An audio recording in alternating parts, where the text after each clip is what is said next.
Assalamu alaikum guys. So in today's lecture, we are going to do human nutrition and this is the second lecture of this chapter. And in this lecture, we will discuss physical digestion, chemical digestion, and the role of gastric juices and bile and etc. So, and in the previous lecture, we discussed what is a balanced diet, the what are the main sources of nutrients in our diet and why are they important and what are the causes of scurvy and rickets. Okay, so let's start. So in today's lecture, we do what is physical digestion. So the first part of this lecture. So what is physical digestion? Physical digestion refers to the mechanical breakdown of food into smaller pieces without changing its chemical composition. This process starts in the mouth with chewing and continues in the stomach through churning action. Okay, so basically, physical digestion is when the food is breaking down into simpler forms by a mechanical way, okay? Such as our mouth. Our mouth um, breaks it down by chewing, okay? And all the physical digestion also occurs in the stomach. And how does by churning, okay? That its wall starts relaxing and compressing and relaxing, okay? So due to it, the food is digested. Okay, so why is physical digestion important? So this is a important question which is asked in the past papers also in the papers also. Okay, so the physical digestion is essential because it increases the surface area of food. Okay, so when the surface area of food will be increased, what will happen?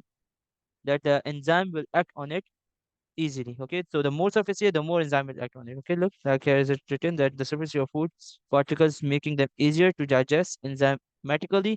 It also facilitates the mixing of food with digestive enzymes and helps in the absorption of nutrients. Okay, so there's a when the more they are broken down, the more the enzyme will act frequently. Okay, because the surface area is has been increased. Okay, so what are the different types of human teeth? Okay, and their function. So there are four types of human teeth. Okay, types of human teeth. One is incisor or incisor, one canines, premolars, and molars. So what does incisors do? They are used for cutting and chopping food. Okay, use and canines are used for tearing food, while premolars are used for grinding and crushing food, and molars also are used for grinding and crushing food. So they both have the same function. Okay, while this canine is used for tearing food. Okay, like such as meat. The meat eater also have canines. Okay, hence they easily can tear the food. Okay, so let's see some pictures of them. Here we can see some pictures that so basically, as you can see, these first four, these first four are the incisors. Okay, these first four are the incisors. Then after the incisor, canines come. Okay, canine, and then after this, after the canine, premolar come. Okay, so these two are known as premolar, and after them, molar come. Okay, so this is how they are distributed in our mouth. Okay, and this is how it looks. Okay, so when we look at the sideway position, so in this, these two are molar, these two are premolar, this is the canine, and these four are the incisors. Okay, so these are the four types of teeth, and here it's written wisdom teeth, right? It basically comes after when a person turns 18, it starts to come, and some people who has some genetics, they their this wisdom tooth comes in the age of 12 or somewhat like this. So these were the types of teeth present in our body and their functions. Okay. So what is the structure of a human tooth? So a human tooth consists of several parts. Okay, including the crown.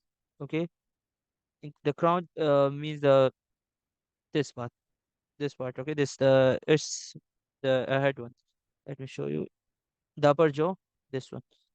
This is known as the crown. Okay, then with it and the neck. Okay, the region where the crown meets the root. Okay, this is called the neck. And the root. Okay, the root which is aligned with the jawline. Okay, and inside a tooth consists a dentin, enamel, and a pulp. Okay, So dentin and enamel are covering the crown, and pulp contain nerves and blood vessels, and cementum. Cementum are covering the roots. Okay, let me provide you some pictures of it also. Okay, wait. So basically, the top the top part is known as the crown. Okay, wait. Yes. So this top part is known as the crown. Okay, this whole part, this whole white part. Okay, this is known as the crown. Okay, while after the crown, it comes the root. So this is known as the root. Okay, and in this root, a nerve is also passed through it. Okay, so this is a nerve, and this is a gum which in which the root are stuck. And inside the crown, means the crown has the upper part, which is also known as enamel, and below enamel there is a part called dentine. Okay, and below dentine there is a part called pulp cavity. Okay, so this is the structure of a tooth. So we are done with this. So so basically a pulp contains nerves and blood vessels. Okay, and the dentine and enamel are covering the crown. Okay, enamel is the covering and crown, and dentine is below the crown. Okay, so what is chemical digestion? Chemical digestion involves the breaking down of food molecules into simpler form by enzymes and acids. Okay, so by enzyme and acid, the food when food is broken down, this is called chemical digestion. This process occurs primarily in the stomach and small intestine. Okay, in the human body, this process only occurs in the stomach and in the small intestine. Okay, as in the stomach, the gastric juices are released, so it contains acid. So, what is the role of chemical digestion, basically? So, the question is this. Okay, so chemical digestion breaks down large molecules of carbohydrate and proteins into simpler molecules that can be absorbed by the body. Okay, okay. This allows the release of nutrients and energy. Okay, so basically, it after the physical digestion, chemical digestion helps. Chemical digestion occurs, and in this digestion, the following broken parts are furtherly more broken down so that the body can absorb it. Okay, so what are the functions of the main it so the body can absorb it. Okay, so what are the functions of the main parts of the digestive system? So there are these four kinds of four parts of the digestive system. So in the mouth, what is the function of a mouth? Mouth helps in chewing and initial digestion of carbohydrates by salivary amylase. Okay, so mouth helps in chewing, and the amylase is secreted by our salivary gland, which breaks down carbohydrate. So in stomach, mixing of food with gastric juices containing hydrochloric acid and enzymes for protein digestion. Okay, so in stomach, food is mixed with gastric juices and such as containing hydrochloric acid and enzymes for protein digestion. Okay, so basically in the stomach, those particles which are broken down in the mouth by chewing and by amylase, they are furtherly more broken down. Okay, so then after that, it enters in the small intestine, and in the small intestine, digestion and absorption of nutrients with the help of enzyme from the pancreas and bile of from liver. Okay, so in the small intestine, pancreatic juice and bile juice are also provided from the pancreas and the liver. Okay, so the bile, what does bile do?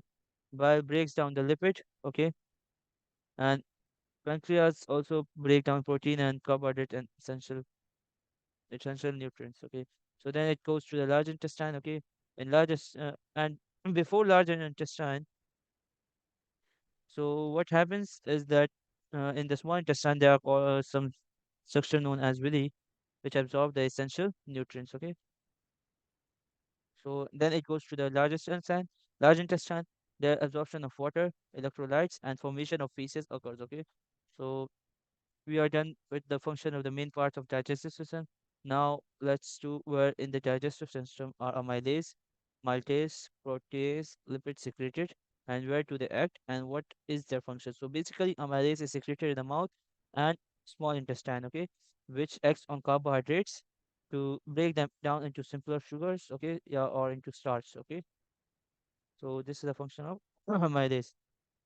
Now, where are they secreted? Okay, so maltase is secreted in the small intestine and acts on maltose, okay, a product of starch digestion, okay, so to break down into glucose. So basically, the carbohydrates are broken to starch, and starch is broken into maltose, and then maltose is broken into glucose. Okay,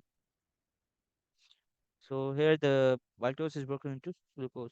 Now let's do a protease. Protease is secreted in the mouth and small intestine. Okay, and acts on proteins to break them down into amino acid. Okay, so as the protein is made from amino acid, so they break down the protein to amino acid.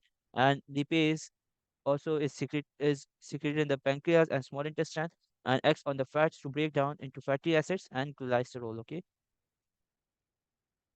so these are the function of lipid, protease, maltose, and amylase, and where are they secreted? Okay, so what is the function of the hydrochloric acid in gastric juice? So basically, hydrochloric acid in gastric juice helps in the digestion of food by creating an acidic environment in the stomach. It also kills many bacteria that enter the stomach with food and helps to degrade nature protein, making them more accessible to digestive enzymes. Okay, so this is the function of HCl. So what is the starch? How is the starch digested in the digestive system? So basically, the starch is initially broken down into smaller polysaccharides and maltose by amylase. So basically, starch is broken down into polysaccharides, okay, and maltose, okay, by amylase in the mouth, and further broken down into glucose in the small intestine where maltase enzymes are present. Okay, so this is we have covered this maltase enzyme ahead a little before. Okay, so now let's do the how are proteins digested by proteins in the digestive system. Proteins are broken down into peptides. Okay, so basically this protein is broken down into peptides. Okay, basically peptide are the small chain of protein. Okay, so this is, for example, this is a peptide. So in this, they are linked together. Amino acids are linked together by protease in the stomach, such as pepsin. Okay, with the help of pepsin, and as stomach is acidic, and pepsin also works in the acidic nature. So hence, stomach is the best place for pepsin to work. Further breaking down of peptide into initial amino acid occurs in the small intestine with the help of pancreatic protease. Okay, so basically, the pancreatic juice or the which contains protease, lipids, and those, so they broke down it into amino acid. Okay. So what does bile do in chemical reaction? Basically, bile produced by the liver and stored in the gallbladder. Okay. So bile is produced by the liver and stored in the gallbladder. So it emulsifies fats in the small intestine. Okay. So basically, it breaks down the fats into. Okay. This means that it breaks large fat globules into smaller droplets, increasing the surface area of lipase enzymes to act upon and facilitating the digestion and absorption of fats. Okay, so basically, though, like for example, this is a big fat molecule. Okay, so these are broken down into small droplets. Okay, so due to this, the surface area increases, and for an enzyme act more efficiently. Okay, so that's all for today, guys. So hope you have understand the main topic of this video, and this is all. And I have worked very hard to make these notes because I have to make them for you guys. Okay, so do subscribe my channel and like my channel and comment on it and also share it also. So hope you guys are good. Allah Hafiz.